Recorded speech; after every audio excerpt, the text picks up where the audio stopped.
Welcome to the Inner Athlete podcast, where we discuss all things youth athlete development and youth mentoring. All right, welcome back to the Inner Athlete podcast. We've actually got the whole crew here today, minus Nathan. Sorry, Nathan. But what we want to discuss with you guys today is your origin story. I know in the previous podcast we just discussed Inner Athlete's origin story, my one, and we also want to discuss you guys because you guys, work with a lot of the members here, helping get gains, results, medals, championships, obviously national championships and all that jazz. Matt, there you go. But we'll kick it off with Dave. How did you really kind of get into the industry? What kind of made you get into health and fitness and then transition into studying sports science? Yeah. I'll start from the very start. So I grew up as a pretty overweight kid. I remember being 100 kilos when I was in year 7, so a pretty big, chubby boy.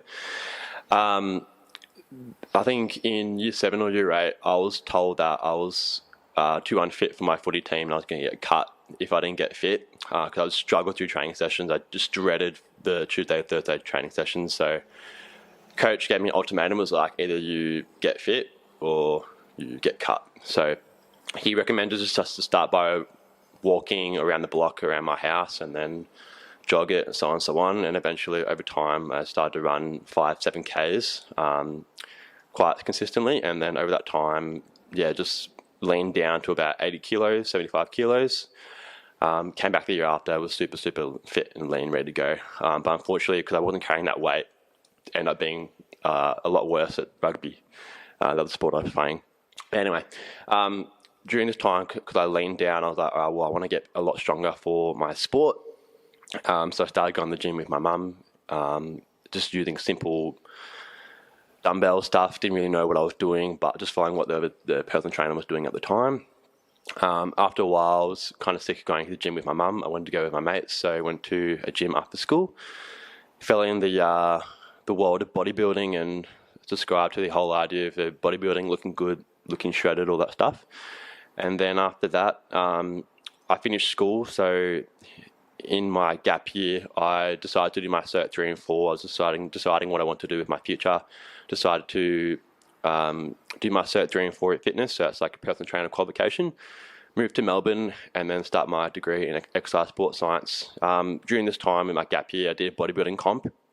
Decided it wasn't really for me. I didn't really like the whole idea of being super shredded and being super depleted, and I realised it's not what it's all cracked out to be. After the comp, decided to do some more powerlifting style training, and that's where I am today. I've still continued to do powerlifting training. Did my degree. Over that duration of doing the degree, I did a whole bunch of internships throughout the semi-private gym facilities, strength and conditioning facilities, schools, teams and clubs and things like that. So it's really stepped into the realm of strength and conditioning. I think in the start of 2020 or the back end of 2019, I started in Inner Athlete. December 2019. And I've been here ever since. And it's been really good. And that's probably about the short, little, sharp back end of the story. Yep. Cool. Yeah. Thanks. We've got Matty Boy. That was me. Yeah. Alrighty. Well, I'm going to start all the way back like Dave did. So, I don't know, footy was my main sport. So always been playing footy for a long time. Not really the skinny kid or the chubby kid, just sort of average, normal, I guess. Super fit. I wouldn't say super fit, but enough. So I don't know, sort of just got started in the gym with Dad, really. So Dad was going, he loves a bargain, so he asked the membership, what can you do for my son? So he got me for half price or something like that. So started going to the gym with him, started everything on the Smith machine. Didn't know you had to count the bar as well, and so very much like a lot of the beginners here, so very much a noob. But started there and just kept going, I don't know, a few times a week after school. So they're late nights, which was good fun. No one else in the gym, so they'd put whatever music you want on and then just go there.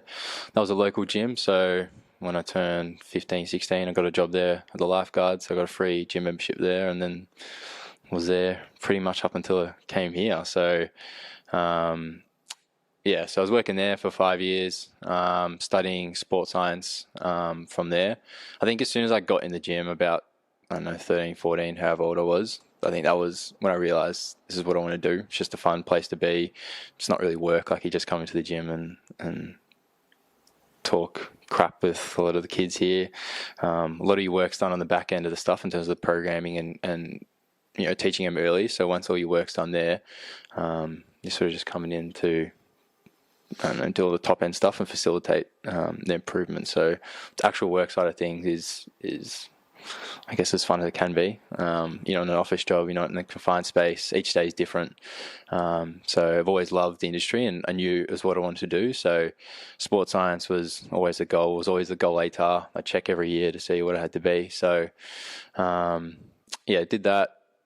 Took a while with my degree. I think I turned a 3-year course into 5 years. Just started full time, and then realised after the first year, like, I don't want to be here at uni as much as I am currently. So just sort of turned into part time, and then went away. It didn't take a full proper gap year, but just timing wise, just kept stretching it out. And then last year uni started an internship here, which was very good. Enjoyed the internship. We were the first batch of interns. Me and James was the other one. Yeah, so the two of us here, which was good fun. I think then we were very lucky to just be sort of given an opportunity just to be a coach pretty much from the start in terms of programming and everything like that. So I had 4 or 5 kids I was looking after at the start. Yeah, but you're also doing the online as well. Yeah. So I started, I think the very first 2 clients were Manny and Rafs. I've had them for a bit over 2 years now. Hopefully they come back at the end of year 12. But yeah, had them for a bit over 2 years, and working with them was a great challenge. So very fortunate that I got here, because I know a lot of my other mates got Collingwood and Geelong, so these big the AFL clubs, so big AFL clubs, but their opportunities they got there weren't as, well, obviously not going to be as hands-on as they are in an environment like this. So I was very fortunate to be given an opportunity here where, like I say, you got the trust from the coaches, from Trent, just to be an employee essentially. So you get as much experience as you can. And then obviously I did pretty well. Got offered a job to stay on afterwards. So very fortunate in that aspect. So a bit of a different path to Dave in terms of he was working through uni and got a lot more experience than I did. So that's something I don't regret, but wish I probably had that leg up on. I could be 5-6 years experience in rather than the 2 and a bit that we got now. So that's something I sort of tell people starting out. So especially like Manny and those guys who might be interested in this industry, just to get that Cert 3-4 as soon as you can, get working, and then everything will just fall into place. But that's sort of how I led up to here, bit of a roundabout way. But you get to, I guess, like what Dave did and myself, you get to like sharpen your skills before you even finish, and it's such a rarity to actually see these days. I think in touching that, like, was pretty lucky because I had to do it. Supposed to do 2 different internships. The other one was going to be at one of the chain gyms. Probably won't name it, but yeah, one of the chain gyms, a bit more of a circuit type training. So I wasn't particularly looking forward to that. It was just, I knew, speaking to other people, it was just going to be come in and just, I don't know, change weights. And I know in the induction, they already prefaced that, like, you're not going to really be coaching. So don't, like, come in there, like, we don't want you coaching deadlifts or anything like that. So just come in and just stick to the more, I don't know, cardio-based sections or stuff where you're just more motivating, and leave the coaching to the coaches. That's what they're all about in the induction. I knew once they said that, after being here for, I don't know, 60, 70 hours at that stage, I was like, okay, well, that's not really what I would want to be doing, because I'm not going to gain any experience out of that. So I think, in hindsight, I was obviously very fortunate. We're able to add on extra hours here. So in the end, it all worked out pretty well. And like I said, I got different challenges, having to work online, go through the internship through the COVID process, and have to coach online, which was very weird, different, bit of a real challenge, I think. Yeah, no, I think it's a good challenge, because then you can only use like verbal and visual cues, but you can't use visual cues in the traditional sense of actually showing them face to face. Yeah. So then if you can get the desired outcome by getting them to do it online whilst you're watching them doing it. Yeah. I think that actually shows the skill of the coach as well. Yeah. So because you're driving the desired outcome specifically, a lot of people actually struggle to do it face to face. And if you can do that online, where you know a 20-minute drive away, or the other side of the world, it actually shows the skill of the coach. Yeah. Just remember being pretty awkward at the first few weeks, just a bit weird. But yeah, like you say, you just got to adapt and get on with it. But yeah, that's where we're at now. Good. Yeah. Thanks. Zoe, what was your journey like? Right. You got it? So I actually didn't start training in the gym until probably the year after year 12, I think.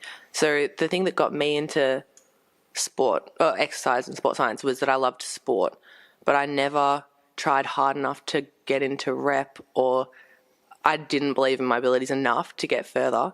I also didn't commit to training. I just kind of liked PE as a subject, and that was basically, I like the subject, I'll go on to study that further.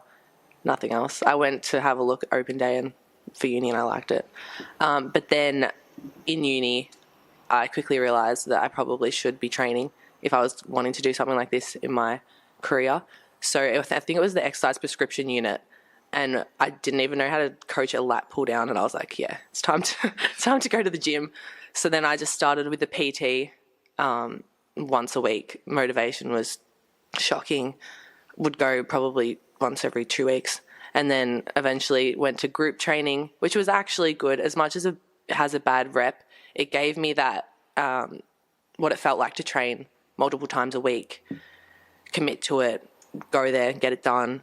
I was doing cardio and strength, so that's where I learnt most of the movements. I still got coached a decent amount. It was a small group fitness gym, so it was kind of still helpful.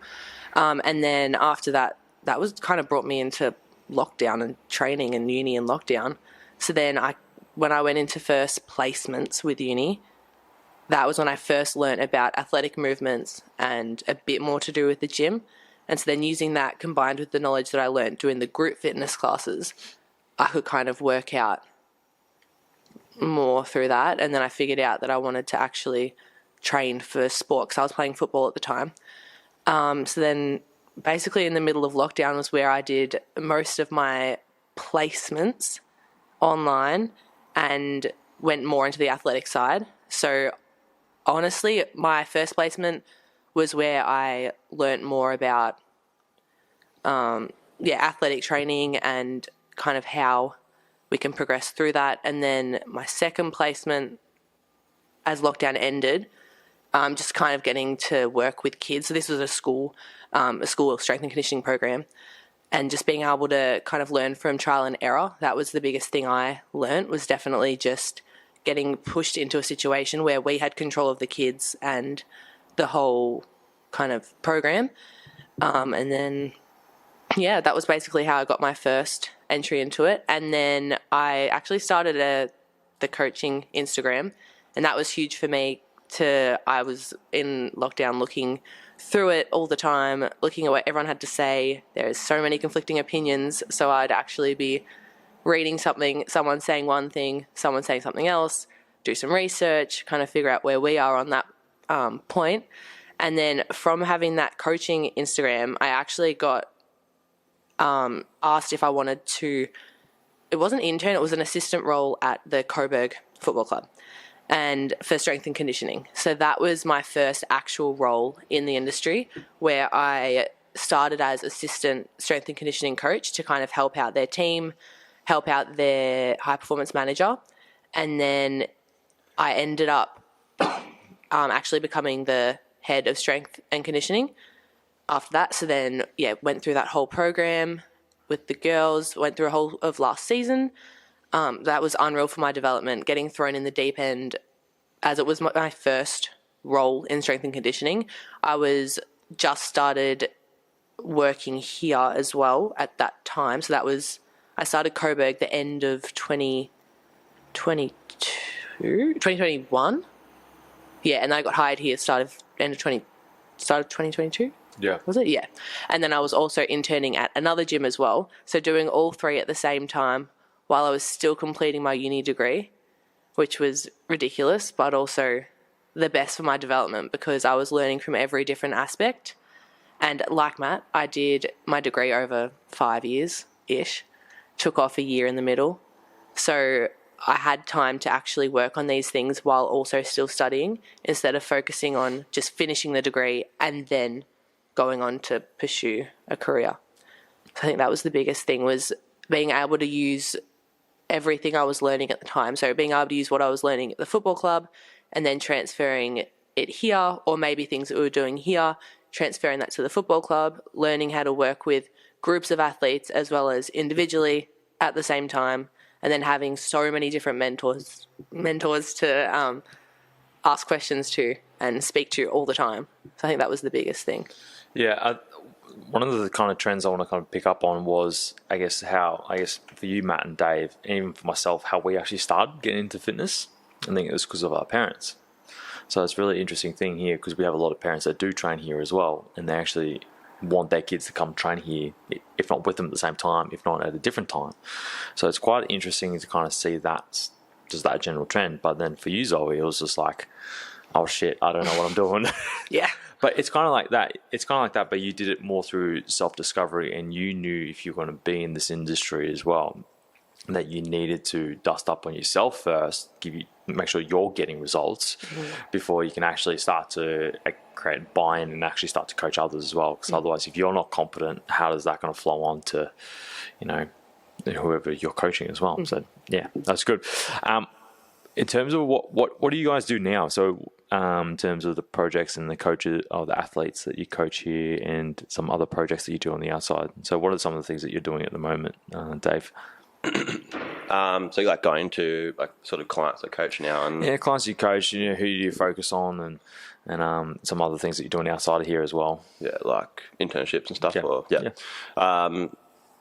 So at the moment I'm kind of typical quote unquote strength guy, or the general population guy. So typically when members come to the gym in an athlete who just have goals to get stronger or improve their proficiency around more technical lifts like squat, bench press, and deadlift. Trent will usually give those people to me. People who want to lose some weight and trim up and so on and so on, I'll take them on as well. A lot of it's around like education around nutrition. A lot of people just think it's just train your abs and get skinny. It's not that simple. So a lot of it's around education. It's been really good to be an educator, not just a trainer. It's more just coaching is more just sets and reps. It's actually education. In terms of opportunities I'm doing now, so I'm currently at another S&C facility, quite well known around the corner. It's been a really big challenge for myself to learn different systems and principles and exercise and that sort of stuff on a more sophisticated level. I think it's always been really good to always be putting myself in out of my comfort zone to learn new things, because you take little things from I've done like 8 or 9 different internships, and you always take something away from each, and you never really make it your own, but each system and each internship you take something away and put it into your own system. So it's always been really good to do that. Cool. And you've started another gig as well relatively soon with the So start of the year or end of last year, I did a role with the NRL Victoria system, working with the under-17s academy side, and that was really good. That was probably my first proper time working with the team environment. And after that, they offered me a role to work with the under-13s and 14s development academy sides as well, just working with the strength conditioning. So another really good bonus about internships, and it's just the networking side. If you make a good impact, you get to meet cool people, and they know people, and if they like you, then they'll continue to offer you roles if you do a really good job. Yeah. Cool. Thanks. Matt, what are you doing at the moment? Well, I guess, my sort of clientele here at the gym is more, it's turning into some running and some speed guys. A lot of the field athletes, as well as probably a fair chunk of the swimmers as well. So a bit of variety in terms of different sports, which has been a good challenge, especially starting out, just having to figure out, different, I guess, key qualities and for each different sport, so obviously different prerequisites and skills you need to be better at. Some a bit more endurance based, some a bit pure power. Even within the same swimming, you got some girls that are a bit more 200 plus distances and some that are purely 50 and 100. So they're still doing the same strokes, the same sport, but obviously different physical qualities that you need to look out for there. So that's been a big challenge here and something I've really enjoyed, and definitely seen how we've been able to progress it. We've spoken about it a bit more in the swimming podcast especially, but just how we've developed our little system that seems to have worked in terms of preparing them for states and nationals, which will be coming up this weekend. So this weekend. Nationals kicking off this weekend. Yeah, so that's been really fun working with the swimmers there. And then, more recently here, pertaining to Inner Athlete, sort of found a love and a little niche for the speed and the track work. So for the past 2 terms, term 4 last year and term 1 this year, going down to the track once a week and just working with a small group of kids here just on their speed. So that's been a new challenge there, and trying to figure out coaching cues and different drills and skills that have worked for. I guess I started out too broad and then have learnt to, not learnt properly yet, but still getting better at just making more individualised. Everyone's got different parts of the sprinting technique down, but some have different areas that need improving. One of your clients, one of the younger girls, she's got poor ankle mobility, so you got different cues for one versus our baseball player who's just very lanky and gangly, so legs and arms going everywhere. So especially with those two, you're working on different cueing there and different ways to get them faster. They're playing different sports, so you're not trying to take away from their pure technique in their sport. You're not trying to transform them into a robotic runner, a very straight line. You're trying to keep the same sport elements there, but just make them better in those same positions, if that makes sense. So, one sport with the baseball athlete, then obviously very rarely running a straight line, except if they're going to first base. But most of the times they're having a curve and run, so a lot of their movements are already very rotational. So I'm not trying to take that away from them, but just improve that straight line aspect, which is only going to benefit everything in general. But it can get easy to get caught up in, you see Usain Bolt or these very elite runners. Okay, well, I want to make this person look like that. Doesn't really work like that, and you're going to sort of take away from their natural abilities by doing that. So that's been a key skill trying to learn there, and Dave's recommended a lot of good podcasts as well with sprinting coaches and people with a bit more expertise, and just listening to their cueing and whatnot. So I found real love for that coaching wise, and then me personally as well, just bought some spikes finally, and Dave got some blocks, so trying to play around with them, see if we can get a bit quicker as well. But that's sort of been the newest project that we've been working on, which has been good fun. Early mornings, nice and cold, but good. It's good. And Zoe, what have you been working on, and what do you got on outside of here? Yep. So basically in here and in general, I'm a bit of a mixed bag. I am working with athletes, track and field athletes. I'm also working with field sport athletes, but then I'm working with a decent amount of general population as well. So I'm also at another strength and conditioning gym, the Sixth Principle, but between them both, I just think it's so important to work with as many different types of people we can. And I think it's so transferable between everything. The way that we speak to our athletes and coach through nutrition and coach through lifestyle works exactly the same way with the general population.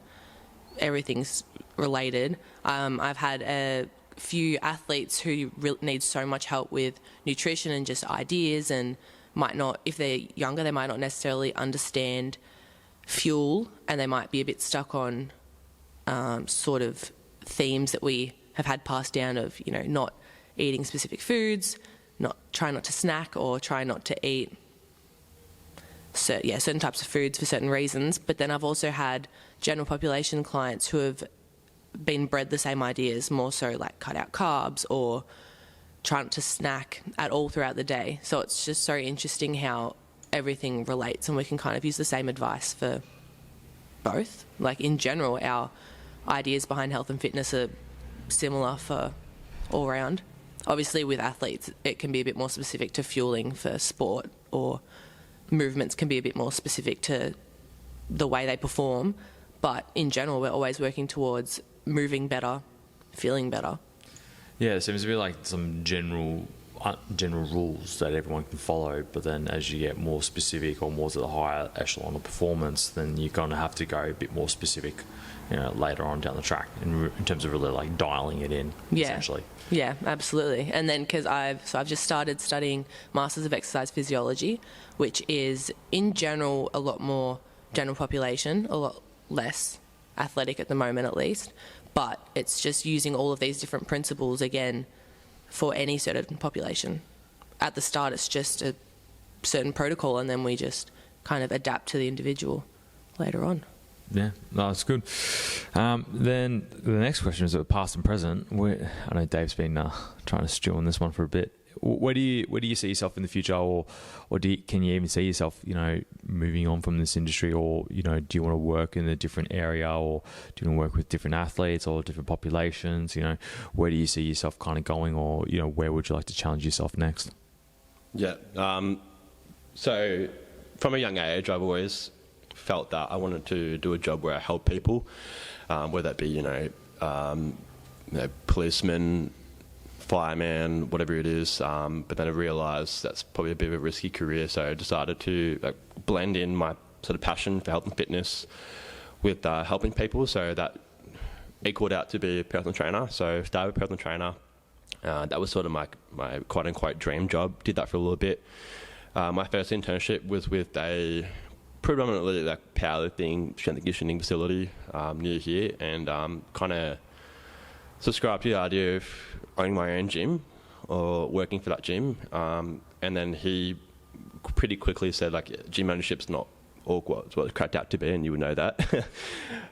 It's pretty hard, but I think over the time I sort of thought about being an S&C coach in the elite facility, so working for AFL, NRL clubs, and that's not what it's cracked out to be.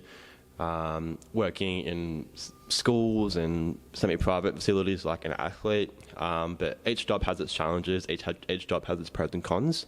It's more like what do you see yourself working for long term? In terms of the future, I'm not really too sure yet.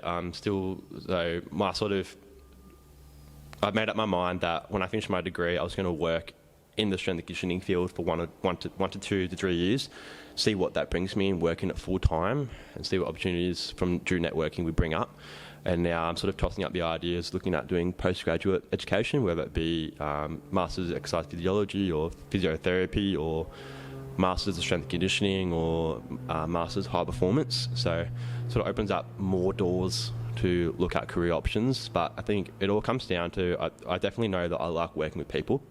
So I think any job where I'm working with people one-to-one or in a group and helping them as a result, I think is a career that I'm not going to, whether that's in health and fitness. I'm not too sure. So at the moment, it's the answer is I'm not sure about the career, but I think I'm just going to be patient and see what happens. Yeah, because we're all just problem solvers at the end of the day. Yeah. People come in with a problem, we have a solution, we implement the solution, and we measure it, whether or not it's worked or not. And if it has, great. If it hasn't, we need to make changes. Pretty simple. Matt, where do you see yourself moving forward? And what do you want to do? What do you want to see?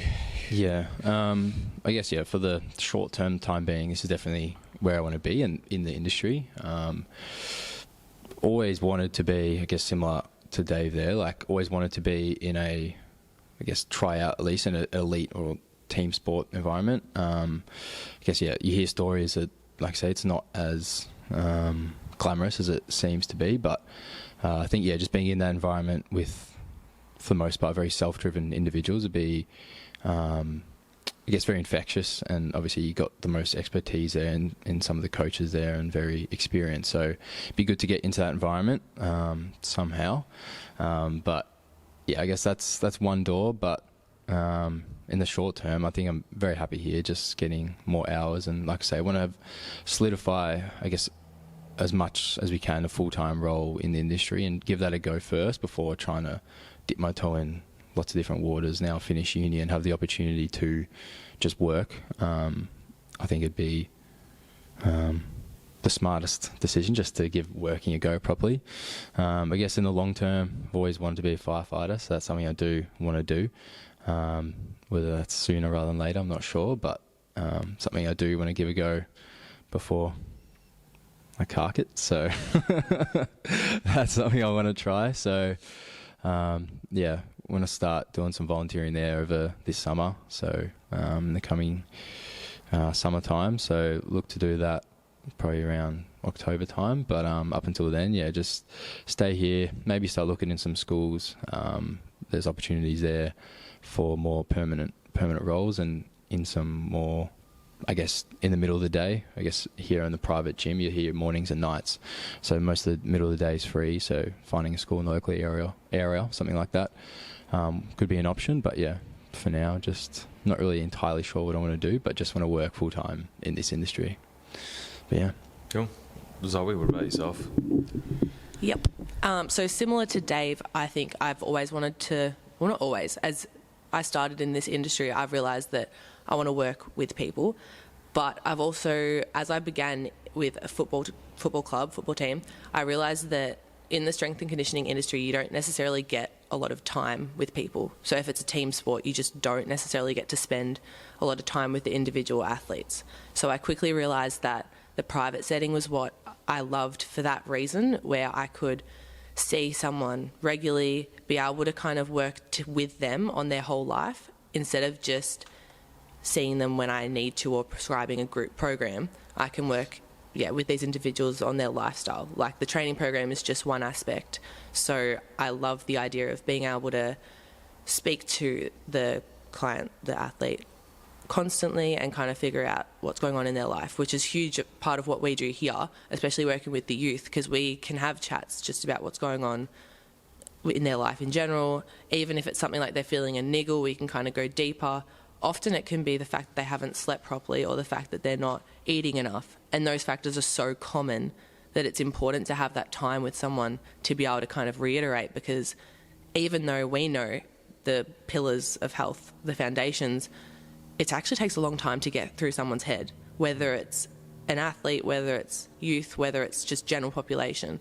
And I think that's also another reason why I'm really loving exercise physiology, is because it can be pretty simple sometimes what we need to give someone to improve their quality of life or their training or their rehab. But it's just that whole time that you spend with them and how much information we can kind of give them at the end of the day to change their thought patterning around it, especially when it comes to just that initial motivation to train. Or if someone's injured and they start to feel a bit better, then they might stop their rehab. It's being around the person and kind of changing their thought process behind it that I think is the biggest, most important part. Yeah, so one of the things that we do here is the best success is self-success. So that's the whole point of the whole mentoring side with the kids and even the adults here and even the parents as well, and actually provide them the guidance that they need. They ask questions to us. We answer those questions on how they can better help their kids. But even the kids themselves, we notice certain things from time to time, have conversations with them to actually be able to better support them moving forward. We're not doing it because we're telling them to do it. We're doing it because they actually need the help and advice and the mentorship in order to get where they want to be. And that's probably the one thing we provide the most of, is that the mentor side of the training. Whilst there's plenty of gyms around at the end of the day, but what creates the ability for someone to continue to train? It's the mentor at the end of the day who guides them through the process, makes it less scary for them, and they see a way out of their problem. Mm-hmm. And you're providing the solution for them. So I think in terms of you guys, great mentors to all the members here, young and old as well. And we're just providing them a pathway out of their problems. And you guys would have had, mentors along your journeys as well that would have, some great, some not so great. And we all know the not so great ones, and we know how not to behave. But then the really great ones we can see, and we see them help us because they really do give a shit. And it's kind of like that butterfly effect that happens from that as well, where they might impact 5 people, but then those 5 people might impacts another 5 people, then you've just magnified the effect from there. So that's where I see, this industry going, and this is where, like, I think, as I've mentioned with Ray, I think the strength and conditioning industry will boom. It's just at a low phase at the moment where people don't truly understand it at the moment. People think just health and fitness, get a good bod and all that jazz, but really there's a lot more to it, and strength and conditioning is the all-encompassing of health, fitness, nutrition, sleep, more so, but also occupational based as well. And a lot of people forget that side is, if someone's sitting at a desk, for 8 hours a day, and then it's like, my neck's stiff or my back's cooked or something like that, and they go see a physio, then the physio can only see them for half an hour, and then the physio's like, see me next week. I'm like, what do I do for the next 167 hours and a half hours? It's like, you're stuck. You're literally stuck. So the good thing about us, we have those opportunities to have those conversations with the members where we can actually, hey, do you want to try this? Implement this. And we have an opportunity to actually show them and do it with them, whilst, a physiotherapy consultation is like, it's 30 minutes. And even then, you're lucky to get in these days. Get into a GP, it's a 15-minute consultation. And even then, you'll be waiting weeks to see your regular GP. And, the amount of GPs these days, the numbers are slowly dwindling as well. So the strength and conditioning and the impact that you guys are doing, it's more of a holistic approach, and that's what's been the conversation with a lot of our members, and for those who are somewhat associated with Inner Athlete as well, is the magnitude of the impact that we have on people's lives is a lot larger than just telling what people to do. And I hate telling people what to do. I'd rather motivate them, or not motivate them as such, but actually guide them through the process of, all right, if you do this, this is what's going to lead to. Not be like, they don't need another teacher. They got 5 or 6 of those already. So we don't want to be another headache. We actually want to be the one who can help them deal with more headaches when they come up and when they get older as well. I was a little rant, sorry. But any final words that you guys want to kind of leave everyone with in terms of, actually, let's leave it with this. What are some key insights from your journey so far? Key insights is just never stop learning. I think when you meet new people for the first time, always be the first person to shake their hand, because you never know who you're going to meet. You always try and make a good impression. I think, don't be afraid to make mistakes. I think it's okay to be human. Everyone makes mistakes, as long as you can show that you're still learning along the way.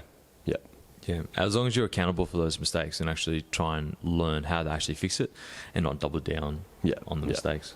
Cool. Matt, what are your key takeaways over your journey? Yeah, I guess, similar to Dave in terms of, don't keep learning and don't be afraid to make those mistakes. Be as curious as you can be. I know when I was interning here, I'd probably pester you and Nathan especially, just asking lots of questions. Why did you do this? Why did you cue that? Why are we doing this exercise? Just ask lots of questions. Ask as many annoying questions as you can.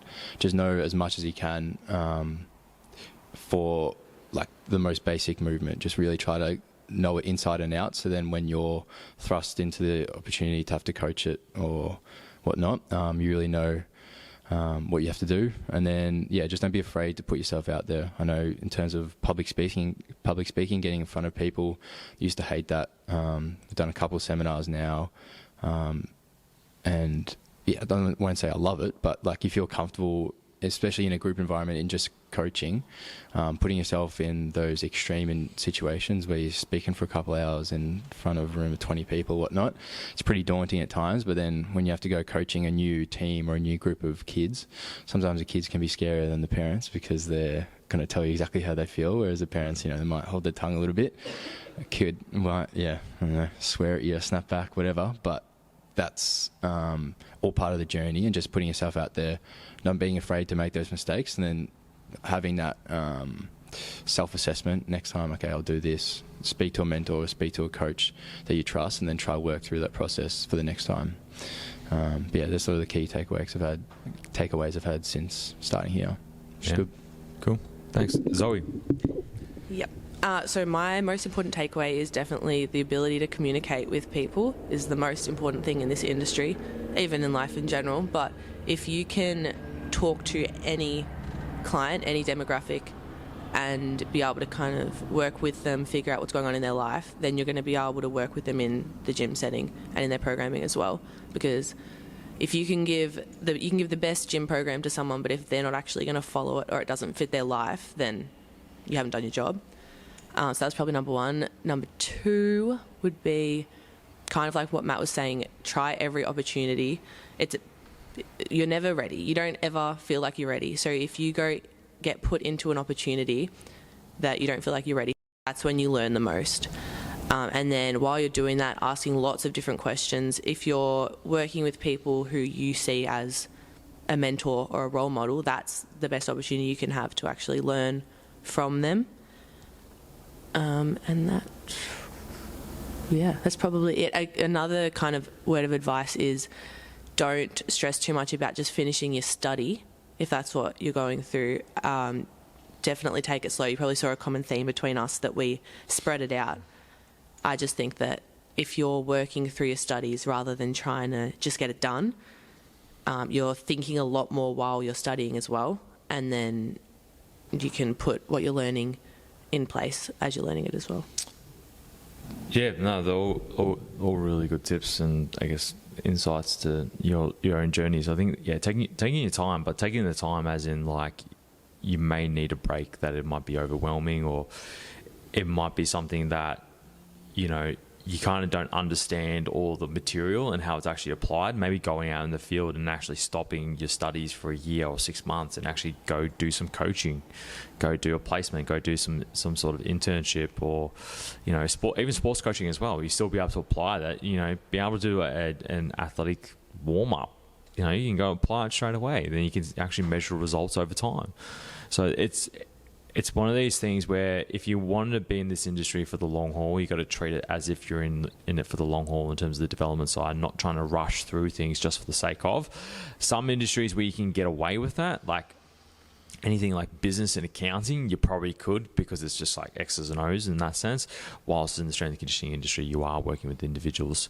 So then you want to make sure that you're applying the context or whatever you're teaching, and that it's not overwhelming, because you don't want to drive negative adaptations. You always want to drive positive adaptations. Yeah, I think over time. Yeah, starting, if you're in a degree, start early, but take your time. Even if it's just a side hustle, start early, get experience, and that way you know, like, oh, okay, this is actually what I want to do. And it's okay not to like it. It's just find something else. Yeah, then you can double down on it as well. Yeah, and if you like it, great, you're in the right spot. Yeah. Then the other one I would say is, I think a common theme for everyone is the mentor side. I think, Matt, you might have mentioned it as well. Just kind of like surround yourself with, you know, other mentors in the industry. This is kind of like, I think it's a bit glorified now to some degree. It's like, oh, this is who I've got on LinkedIn. They follow me and all that shit. I don't think that's as beneficial as actually, as Dave mentioned before, actually shaking their hand and, you know, meeting them and providing some sort of value to them as well, and be able to learn and extract some knowledge from them and experience. So I think that's also another side that's kind of like not frowned upon, but